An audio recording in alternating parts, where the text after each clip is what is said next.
guys there. What do you know about his play tonight and overall? Yeah, it was good. It was a good play by him. A big run there. We didn't blow him dead. Sometimes the monotony of quarterbacks being, people stop running to him, but we got to run to the ball. What have you made of the first 2 weeks? Back and forth. Defense is a little ahead. That's natural. Offense has more new players. And we didn't slow down the install, so more MAs on offense.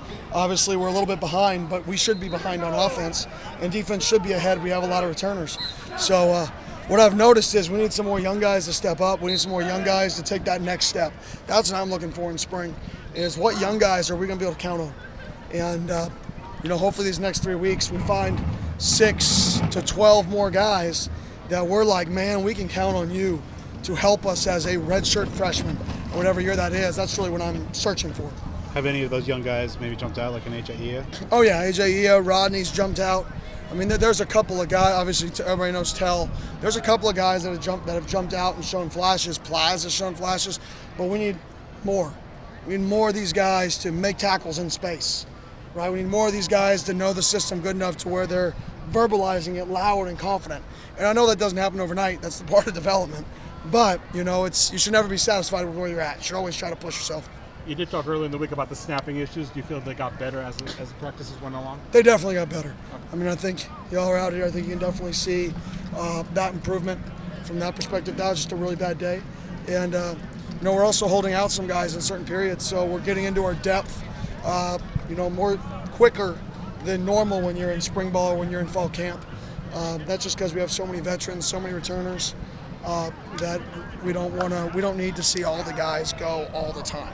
We already know how some of these guys are going to play football. So we give the other guys more reps.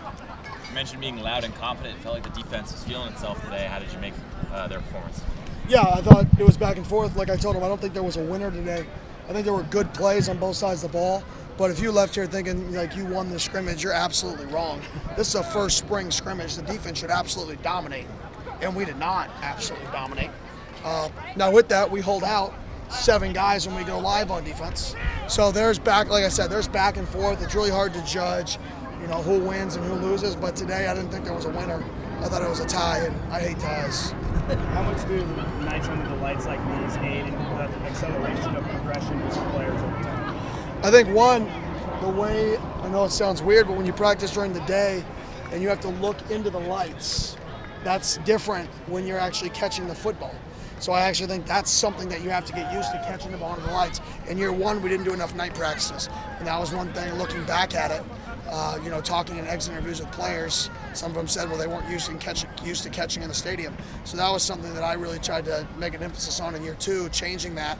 And we ended up getting 6 or 7 practices at night. I think we had to cancel 1, so maybe 6. And hopefully this year we do the same thing. Spring and fall, we get 6 to 7 practices at night in the stadium to get used to the lights. From a personality standpoint, you should step in the stadium and be fired out, right? But there is some more to that. Our grass is different in this stadium than it is on our practice field, which is unique. Usually you have the same grass, we have different grass, so getting used to the footing. So there's more to it than just the prestige of being in the stadium. Was there anything that surprised you about how they responded to that? No. Thought the energy was good. I mean, I thought it was good juice. I think our guys like football. I think that's a plus that our guys like it. I just think we have a lot of growth to do. And I know that's cliche, but man, we're going to have to count on some of these guys. Some people don't even know their names yet, and have to count on them. And I want to see more out of that group. I know what our vets can do. I know what I'm going to get when Rouser's at boundary safety. I know that. I know what Keyshawn and Crook are going to do. I know what CJ's going to do. I know what so many guys are going to do. I want to see one of these young guys step up and say, play me. And there hasn't been enough of that. You guys have shuffled through running backs all through camp, and especially today. How much of a strength is the depth in that room? Yeah, it's a strength. I mean, but you can only play 3 maximum. Maybe a 4th situationally, but 3 is about the cap in order to be good, unless you're going to be all 21 personnel, that you can get a 4th in there, like we had to do in Memphis for 1 year. So it's great competition in that room. And I think some guys, I think K1 had a great day today. Broke some tackles. You saw his strength.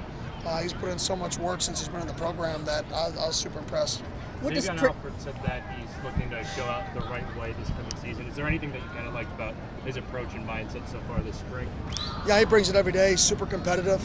If you follow his Instagram story, you know that. Like, you know he has a drive about him. He has a purpose every single morning. And I think that's what, got him to persevere through all the time that he had to not play, was he could put himself in a place where it was him versus him. And when you don't play for so long, you have to find that place. And I think that's during when he was going through that process, I think it was a horrible experience for him. But I think it was now his greatest strength, because now he can go to a place where it's only him versus him. And not everybody can find that.